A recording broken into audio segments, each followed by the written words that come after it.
A primeira leitura da missa deste 28º domingo do tempo comum faz uma escala como uma hierarquia de valores que estão muito presentes na vida de todos nós, na vida da humanidade, no coração humano.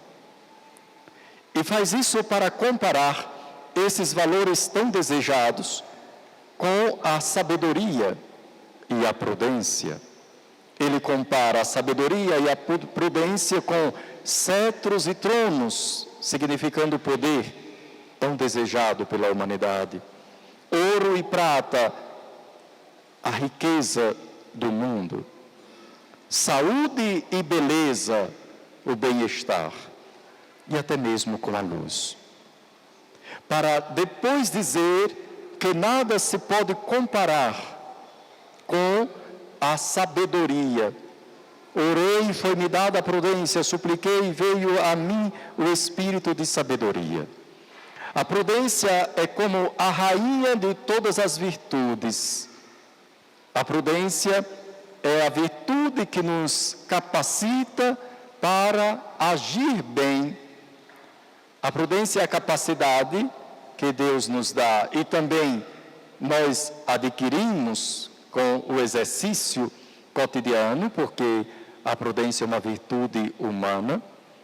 Esta prudência, ela nos dá a capacidade de fazer escolhas, de agir bem. E por isso ela vale mais do que o poder, a riqueza, o bem-estar, a beleza ou a saúde.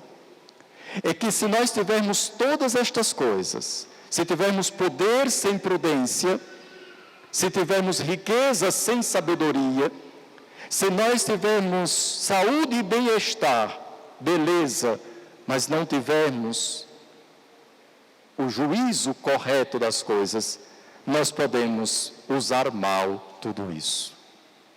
Nós podemos encontrar isso na própria experiência. Quantas pessoas que passaram da pobreza para a riqueza em um modo rápido, destruíram a própria vida, porque tendo riqueza, mas não tendo sabedoria, esta riqueza se voltou contra si.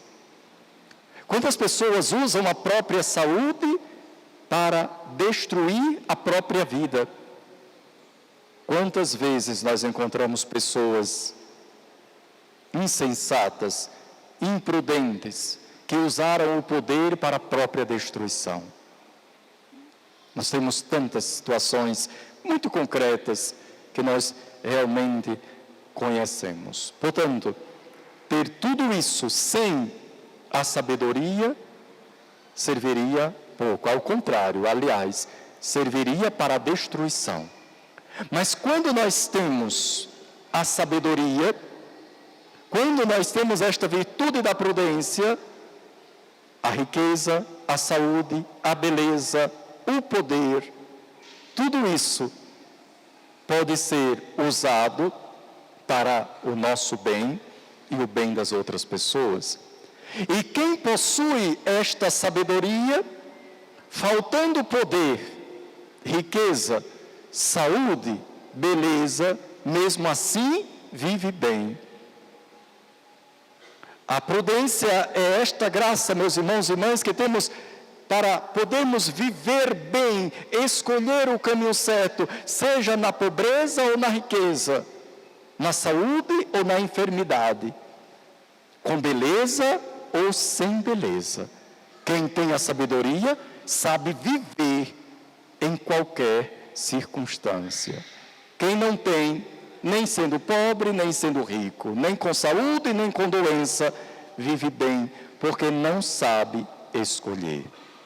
Esta primeira leitura nos apresenta esta realidade, chamando poder de nada, riqueza de lama e areia, para nos preparar a ouvir o Evangelho de hoje, de um homem que tem boa vontade, que deseja a vida eterna, que cumpre os mandamentos, mas quando se encontrou diante da sabedoria encarnada, que é Jesus Cristo, fez uma escolha errada.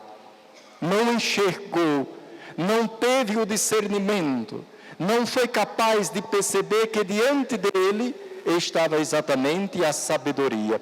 A primeira leitura diz que, diante da sabedoria, todo o resto deve ser considerado como areia e lama, mas este que se encontrou diante da sabedoria, que é Jesus Cristo, a sabedoria que caminhou neste mundo, este escolheu a sua riqueza, com tristeza.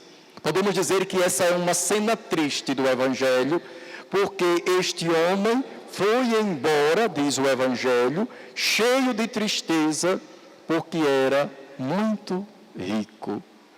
Ao invés de acolher a sabedoria, escolheu a sua riqueza, da qual nosso Senhor o queria libertar, não porque a riqueza em si seja um mal, mas para aquele homem era.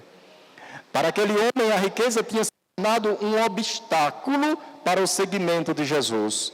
Jesus diz: é preciso vender teus bens, dar aos pobres, depois vem e segue-me. Mas Jesus não pede isso a todo mundo. Pediu àquele homem porque sabia que aquela riqueza tinha se tornado um obstáculo para o seguimento. E nosso Senhor quer libertá-lo deste obstáculo para o seguimento, para a felicidade, para a realização, mas ele demonstrou como nosso Senhor tinha razão. O coração dele está tão preso a esta riqueza, que ao invés de ele se alegrar com a libertação que nosso Senhor estava oferecendo, ele saiu entristecido. Meus irmãos e irmãs, nós hoje precisamos também considerar quais são os obstáculos em nossa vida que nos impedem de seguir nosso Senhor. E deles, Cristo quer nos libertar. Nem precisa que tenhamos grandes fortunas.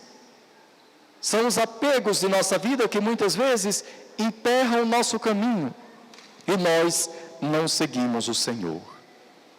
Mas tem dentro deste Evangelho, com essa cena dessa tristeza de um homem que sai cabisbaixo por causa da sua riqueza que o aprisionava como um escravo, uma cena que podemos até chamar de comovente. Quando o homem se apresenta a Jesus e ainda declara que é o cumpridor dos mandamentos, nosso Senhor tem um gesto no Evangelho. Diz assim: Jesus olhou para ele com amor. Esta é a resposta que aquele homem tinha pedido, mas não soube entender e acolher. Jesus olhou para ele com amor. O drama deste encontro é exatamente esta incapacidade de se deixar penetrar pelo amor, pelo olhar amoroso de nosso Senhor. E é isto também que conta para nós. Bom mestre, que devo fazer para ganhar a vida eterna? Aqui pode ser dito, nas Bíblias nós vamos encontrar, no lugar da palavra ganhar, nós encontramos a palavra herdar. Senhor, mestre, o que devo fazer para herdar a vida eterna? Herdeiro é filho. E o filho não precisa fazer nada para herdar. Ele já é herdeiro. Na pergunta já tem um defeito. E é disso que nosso Senhor quer libertar este homem. É porque ele pergunta sobre o que fazer, quando na verdade não é isso que nos salva. A nossa salvação não é resultado de alguma coisa que nós fazemos. Como ser herdeiros de Deus? Ser herdeiro de Deus significa ser filho de Deus. Ser herdeiro da vida eterna significa ser filho de Deus. É por isso que tem essa resposta. Jesus olhou para ele com amor.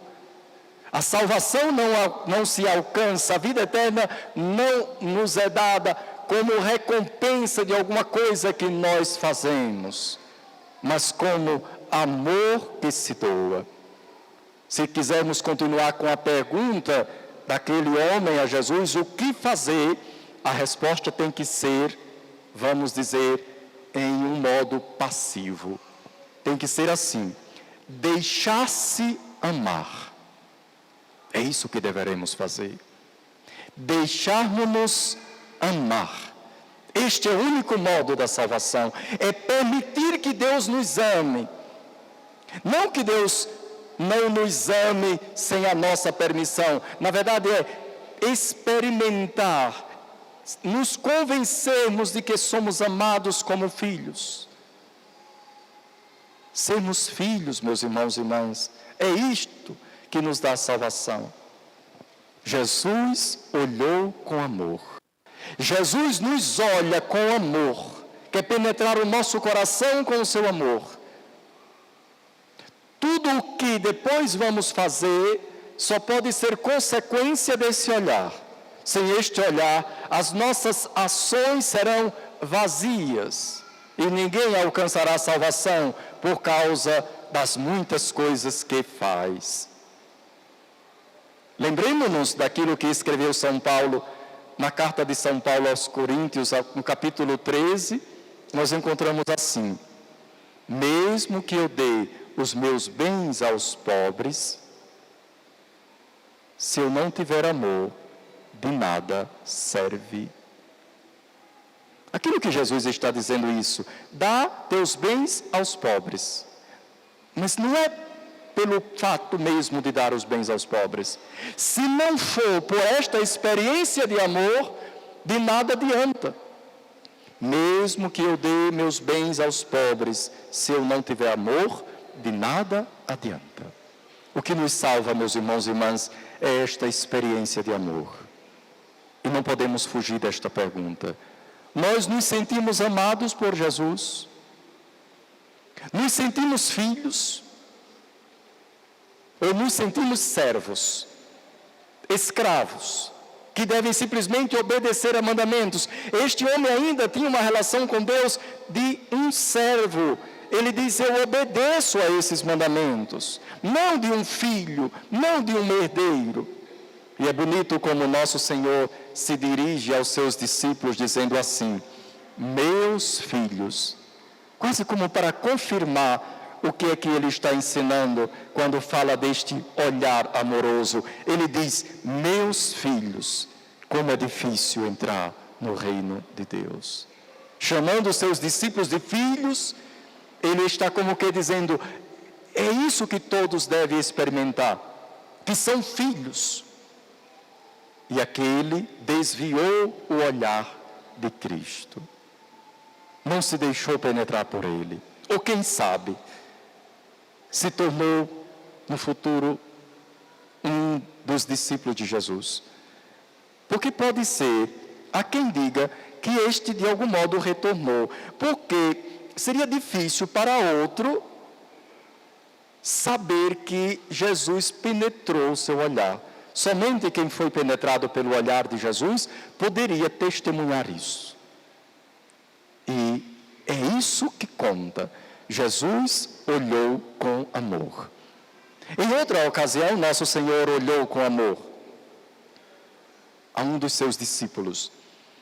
O Evangelho nos lembra que São Pedro, que tinha dito que não negaria Jesus de modo algum, no momento do julgamento de Jesus, ele negou Jesus 3 vezes e o galo cantou, como tinha dito Jesus. E o Evangelho diz, em modo muito comovente também, que naquele momento, quando o galo cantou, Jesus olhou para Pedro. E Pedro se lembrou do que Jesus tinha dito. E Pedro saiu e chorou amargamente. Está assim escrito no Evangelho. Se para aquele homem do Evangelho de hoje, o olhar de Jesus não foi capaz de transformá-lo para São Pedro e por isso ele é santo. Foi isso que o converteu. Sem aquele olhar, São Pedro teria simplesmente sido mais um que negou Jesus. Mas quando ele se deixou envolver por este olhar, o que vem depois é consequência deste olhar. Porque tudo que nós fazemos, ou seja, o arrependimento, as boas obras, tudo o que significa a nossa vida cristã, meus irmãos e irmãs, só é possível e só tem sentido quando nós nos deixamos atingir por esse olhar. E São Pedro, arrependido, agora pode responder a Jesus. Alguns dias depois, quando Jesus ressuscitou, São Pedro estava ali e ele fez essa pergunta: Simão, filho de João, tu me amas? Observemos o que é que Jesus está pedindo a nós. Não coisas para fazer. O que devo fazer? Deixar-se amar e amar é o que nosso Senhor pede a cada um de nós. E quando nós fazemos isso, as outras coisas realmente começam a diminuir de tamanho. Quem ama sabe que o amor é mais importante do que poder, riqueza, saúde, beleza, bem-estar. Nós amamos, e esta é a verdadeira sabedoria, é a sabedoria que o Senhor nos dá. Mas Jesus diz que é muito difícil o rico entrar no reino dos céus. Os discípulos ficam admirados, mas Jesus diz, isso pode parecer impossível aos homens, mas não a Deus. Para Deus tudo é possível. E aquilo que poderia parecer, meus irmãos e irmãs, um evangelho todo dramático, na verdade é o início de uma história transformadora. Quem sabe aquele mesmo homem tenha repensado e tenha tido o discernimento de perceber que aquele olhar de Jesus vale mais do que toda a sua riqueza. Isso é possível. Mas é possível o que Deus faz porque nós já encontramos exemplos dentro do próprio evangelho. Nós não sabemos qual era o tamanho da riqueza de São Mateus, mas ele era um cobrador de impostos e lidava com muito dinheiro. Ele deixou tudo e seguiu o Senhor. Nós conhecemos a história de Zaqueu, que aquele sim era muito rico, e ele deixou a salvação entrar na sua casa.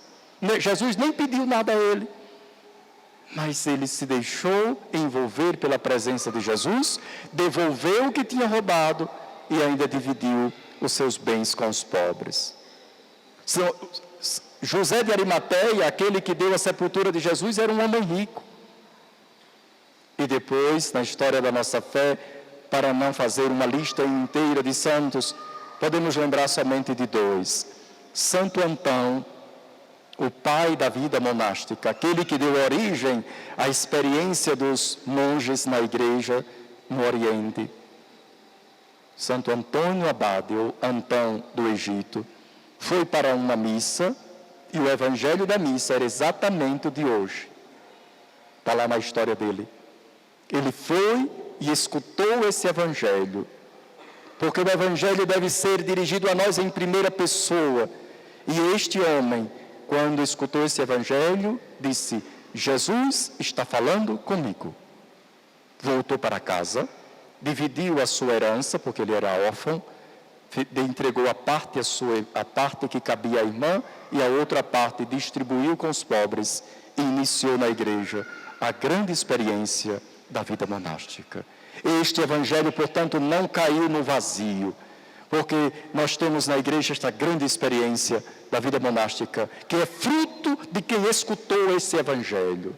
E esse evangelho continua vivo, meus irmãos e irmãs. A palavra de Deus é viva e eficaz. Ela é capaz de separar a alma do espírito, articulações e medulas. E esta palavra, ela dirigida a cada um que escuta, pode ser transformadora hoje, como foi para Santo Antão no início da história da nossa fé. Depois nós temos o outro grande exemplo, São Francisco de Assis. Jovem, filho de família rica, procurando fama, mas quando se encontrou com Jesus, abandonou riqueza, o próprio sobrenome, e iniciou na igreja uma história que ainda hoje produz frutos dos melhores, a vida franciscana. O que seria da igreja sem os franciscanos?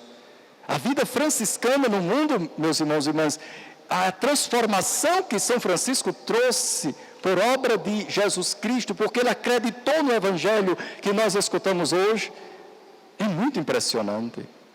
Por isso, nós entendemos o que a palavra diz hoje na segunda leitura. A palavra de Deus é viva e eficaz. Ela não deixa de se realizar. Eu disse esses 2 nomes de santos, mas poderíamos fazer uma lista muito grande. E digo ainda que hoje mesmo o Senhor tem força para tocar os corações, para que nós tenhamos uma prudência capaz de fazer a escolha certa, de agir corretamente, abandonando as ilusões do poder, da riqueza, do bem-estar, em nome da verdadeira sabedoria, porque assim nós saberemos viver neste mundo, seguindo a sabedoria que é Cristo. Deixemos-nos penetrar por este olhar de amor. E se Jesus está conosco, nós estamos como filhos protegidos pelo Pai. E um pai que ama não abandona os seus filhos. É só isso que o Senhor quer de nós, que aceitemos ser seus filhos amados. E assim, com Ele, nós seremos herdeiros da vida eterna. Louvado seja nosso Senhor Jesus Cristo.